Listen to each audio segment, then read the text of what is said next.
Hi, I'm Terry, and this is going to be a continuation that I've been asked to do. I did a video, I'll link it here, on why I married my ex-husband and why he married me again. I think this is pretty fitting because today, July 7th, 2018, is the first anniversary of the second time we got married. We first got married in 1988. We split up in 2014. We're divorced in 2015, and we were remarried a year ago today. So everyone's been asking, how did we originally meet? How did we first meet back in 1988 before everyone was meeting online and apps and, stupid stuff like that? We're going to tell you the story. He's going to join us. Stay tuned. You're going to want to hear this.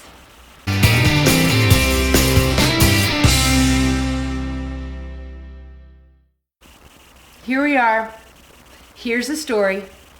Stay tuned. Because this is how people are supposed to meet, okay? This is why things work. I went to the grocery store one night. I used to work, when I could work, I was working as a hairstylist in Texas.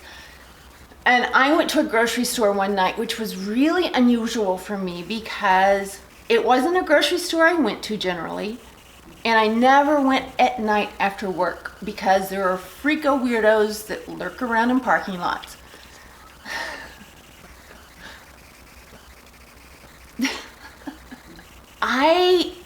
As soon as I walked in to the grocery store, this is so weird because I saw, you guys are gonna think I'm freaking nuts or on LSD or something. Did you give me mushrooms last night? Did I eat mushrooms last night? You give me mushrooms. What were those mushrooms we ate?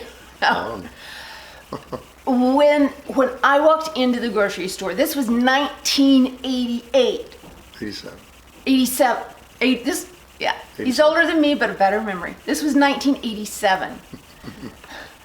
I walked in full 80s. I mean, full on embarrassing 80s. Here's a picture.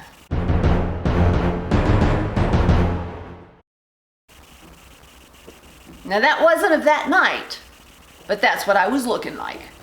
Bright red hair, asymmetrical cut, hair to here, can of hairspray a day. Yeah, I was pretty rocking the 80s, guys. So I walk in, and I'm not kidding. Okay, so let me back up. I had been through a failed marriage. He was a good man. He and I just were not a fit. And things did not work out. But I had two beautiful children. And I had moved back with my parents and gotten a job at a hair salon that was about a mile away. So I walked to work every day. And I walked home every day. Didn't have a car. I had nothing. I was starting over from literally nothing. But then again, I was young. I think I was maybe 25 years old. 24, 25. I had prayed every day the same thing on the way to work. God, bring me a man that's a strong Christian man that will love me and love my kids as his own. I prayed that every day.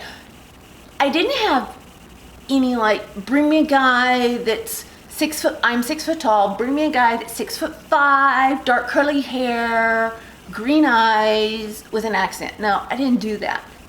I said, bring me a guy that I will love with all my heart and that will love me, that you mean for us to be together. So I walked in the grocery store that night, and he was standing in the fruit and vegetables aisle, and there was this light that was shining right above him. And I promise, guys, it was like a spotlight was on him. His hair is naturally, or was naturally, decades have gone by, a strawberry blonde. And he worked out in the sun all the time. So his hair was bleach blonde from the sun, and it was shimmering. And I looked at him, which I usually don't make eye contact with people. I looked at him and he looked at me and he smiled this smile, and I had this feeling in my heart. It was really weird. I hadn't experienced it before. So I sort of walked over by where he was, and I'm thinking, I'm going to check out what's in his basket to see if he's married or not. Well, I was too afraid to get that close. So then... Did I smell? What? Did I smell? No, you didn't smell. He had just come back from the gym, and he had never gone. He was like major buff. He was bodybuilder, working out all the time. He had on sweats and a flannel shirt. And when he looked at me, I just knew. I just knew. So I kind of went the other way because I didn't know what to do.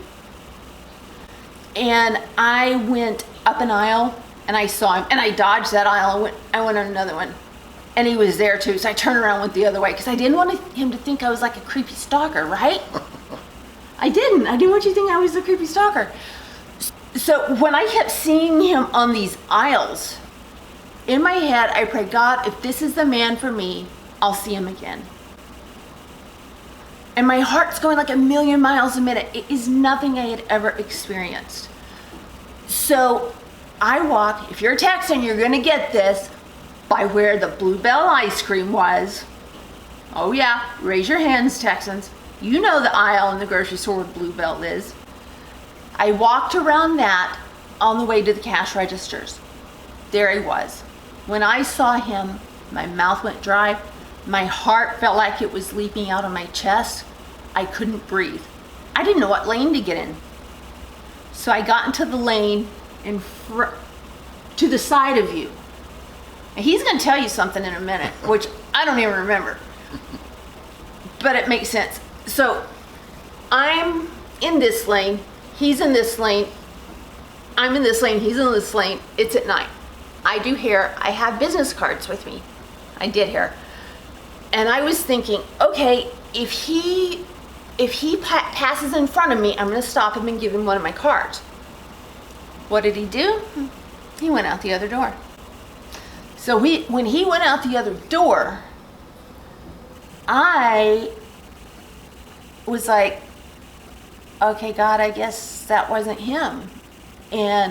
But at the same time, I was hurrying the person along to get my groceries together so I could get out into my 280ZX. Thank you very much. It was really styling at the time. Still love those cars. It was dark, but it was bright in the store. You have to keep in mind, when I looked out in the parking lot, I couldn't see anything, but I was looking for him. Couldn't see him because it was dark. Didn't stop to realize the whole freaking store was windows in the front, and I was completely lit. Not lit this way, lit with the lights. So he's watching me. I mean, I'm panicking because he's gonna leave. So I go to my car and I'm like, I missed it. I missed my chance. It's like the Lumineers song, Cleopatra. I was late for the love of my life. That's kind of the way I felt. I went to my car, opened up the hatch. I was putting the groceries in, and all of a sudden, a car drives up. This guy gets out that is freaking huge, suntan, golden hair, looks at me, and he says, Lame, but it worked. "You look like the kind of girl I'd like to get to know better." Okay, let's hear his version, because his version's much more entertaining than mine. You can talk to me or you can talk to them, whichever one you want. Oh, I just think it was an interesting time of our life.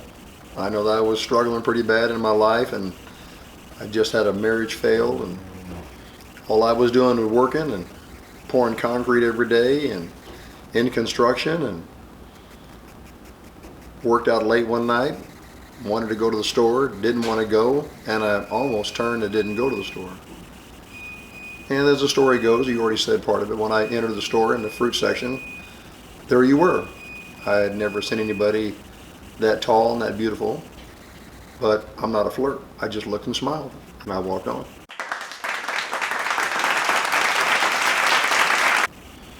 And in the line at the checkout stand, that was interesting. Your back was to me. I don't remember this. I'm checking out and look over the cashier's shoulder, and you keep turning looking at me. And you turn around and look, and I'm just standing there, and you turn and look at me again, and you turn and look at me again. And I'm thinking, well, girls just don't do that to me. So that was interesting. So I just got my stuff and walked outside. I don't remember that part. But he doesn't lie, so it had to have happened. No, it did. Because that's what stirred me. So I go to my car, and you are right. And I knew it too. When you walk outside at 10 o'clock at night, I can look in, but you can't see out. I was just sitting leaning against the hood of my car, watching you stare, watching you trying to look out the window, going back and forth and telling you could see the girls like, hurry. And I'm just standing there going, well, as a Christian, a believer, my first thought was, Lord, if I'm supposed to do this, you need to tell me, because I need to go on, because I just got out of a 20-year relationship and I don't need to be doing this. All I need to do is work. I sat there for maybe 6 or 7 more minutes, and as she's walking out the store with the person taking her basket, she's got her head cranked out the window the whole time walking out the door. I'm thinking, well, I guess I'm supposed to say hello, so I just got in my car and drove over and said hello. And that part, she hates the story because I didn't do that. Oh, yes, you did. Because if you wouldn't have stared me down like that, I would have just went on. That's so embarrassing. Do you remember what I was wearing? Yeah, you're wearing I believe you're wearing a green sweater, long green sweater, and the skirt might have been you were wearing a skirt, might have been a orangish color maybe, I think. It's black, I think. But I remember the long sweater. Your hair was auburn red, cut back. Your eyes were the same color as your hair. Poof. Anyway, so I went over and asked her that lame question. I said, I go over my name. I said, you look like somebody I'd like to meet, no better. And this was on October, the 21st, 21st. of 1987. Mm-hmm. And then, did you ask me out that night? Oh yeah, it was really good. I asked you, I said, would you like to go to dinner? And you said, yes, I would. And I said, does Friday work? And you said, that'll work. And I said, I'll come pick you up. And you said, no, I'll meet you. And I thought, that's good. It's a smart person. She doesn't even know who I am. So we met, parked cars. You got in my car and we had dinner and went dancing. And oh my gosh, it was the best dinner. This was the best first date ever. We went to one of the primo steakhouses there in Texas. We talked like we had known each other forever.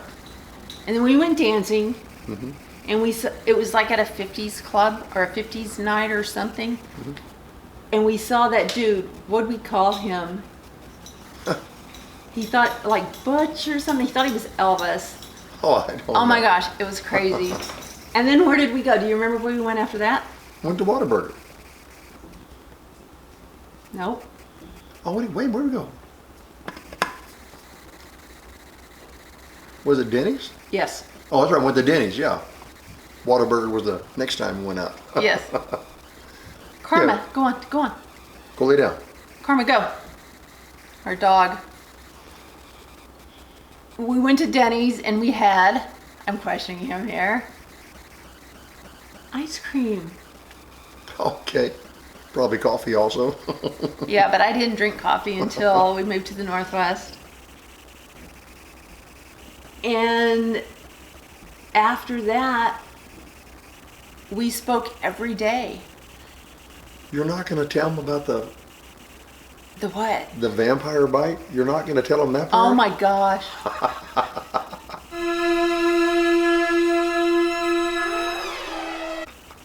Okay, so he I don't hooked even me. know. He says this to me all the time.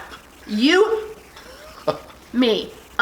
He, me. No, you hooked. I had parked my car at this little restaurant by my house that was called the Oyster Cracker.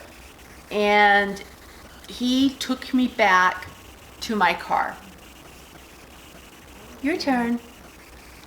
Oh, well, you were in my car and we were going to say goodnight. And, Well, he hadn't kissed me, he hadn't really touched me. We had danced. no? We just talked the whole night. Yeah. And I just leaned over to give her a little kiss goodbye, and I did. For some reason, I gave her a hug. I gave her a little bite on the side of her neck. It wasn't little. And all I heard was, and I went, uh-oh, good night.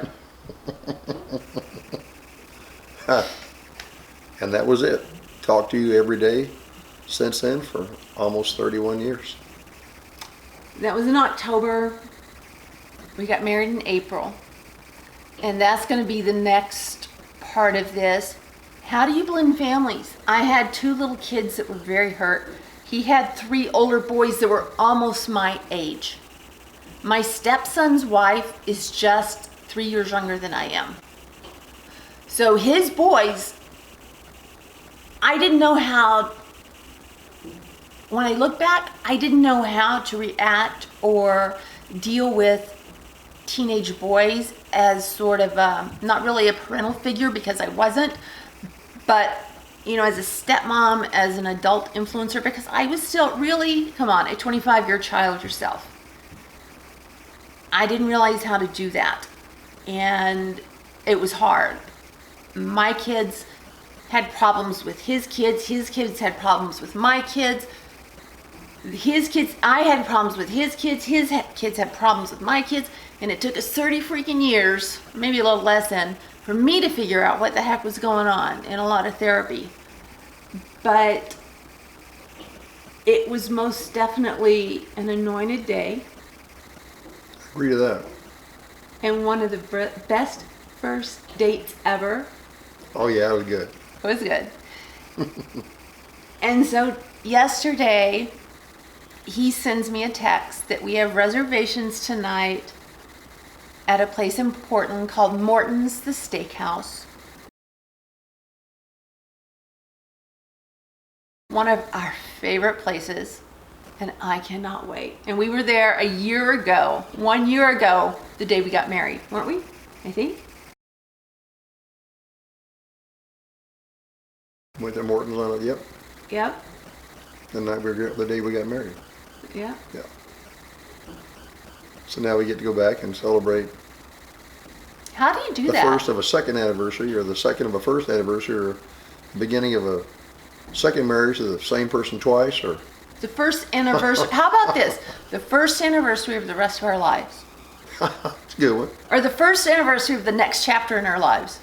But boy, we've got a lot of chapters to fill in, because you and I have been through hell in a handbasket.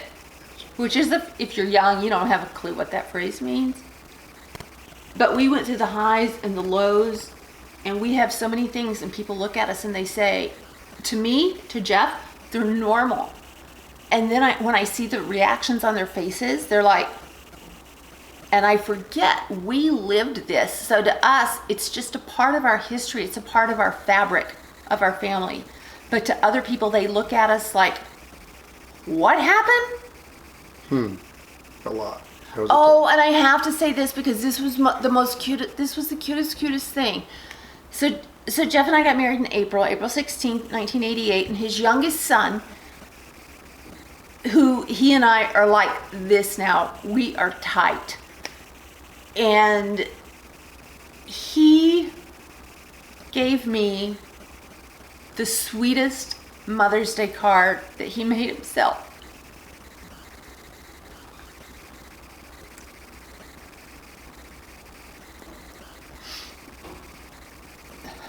That really meant a whole lot. That meant a lot to me. And I really hope in our boxes of things over 30 years I can find that, because that was so special. And if you're watching this, dude, thank you, because you and I talked about this the other day, and it really meant a lot to me. But another thing, when you first saw my daughter, she was just 5. He had seen her. But one thing I'm going to say before he tells you that is, we were going somewhere, and I would get so embarrassed, because, 5-year-olds, they say whatever, they have no filter. She said, "Mom, why is Jeff's nose so pointed?" Can we put her in the trunk now? No, No. because it's pointed. It's not pointed. It's perfect. Oh, that was after we were together for a couple of weeks. The first time I saw her was when you walked over to my apartment and opened the door. That's the first time I saw her. It was her either second or third date. So, I didn't realize I had introduced her to you that quickly. you did. It was like the third time, fourth time we dated. It was within a couple of weeks, but as soon as the door opened, I knew. You saw that cute little face and you just... Was it her or me? Well, it was most definitely you. And when the little girl looked at me and I looked at her, I just really felt like that God told me to take care of her. So there we go. Felt like I was there for a reason, and meeting you was for a reason, and it was very beneficial. Great love. You have to have a great bond and a great love to go through what we went through for 30 years and get back together and get married again. I really hope you guys know I'm not preaching to any of you. These are just my beliefs. And I'll link Jeff's ring, the story of his ring up here. I think the story is very fitting with his ring that was inspired by Ecclesiastes 4:12, which says a strong man can't defend himself. Well, a man can't defend himself if he's by himself. A strong man can come in. Yes. Two together can fight him off, but a cord of 3 strands is not easily broken. And when you hear everything that we've been through,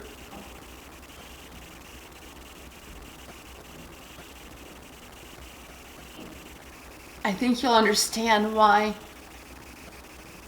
our remarriage is such a miracle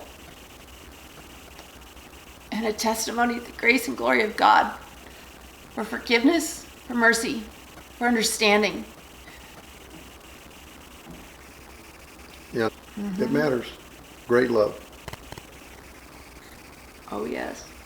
All right, you guys, stay tuned for the next segment.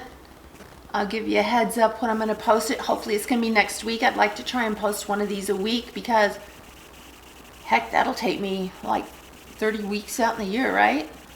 I don't know. We're going to skip some of it, but thank you for tuning in. Thank you for listening to us. I hope this has been a little bit beneficial to you. It's been beneficial to me. It's very cathartic, and you have no idea what it means to me for you to actually be a part of our channel and to follow us on our journey, because we have the rest of our lives and we're going to have a blast. Tune in. Please subscribe. Thank you so much. Peace out, guys. See you soon.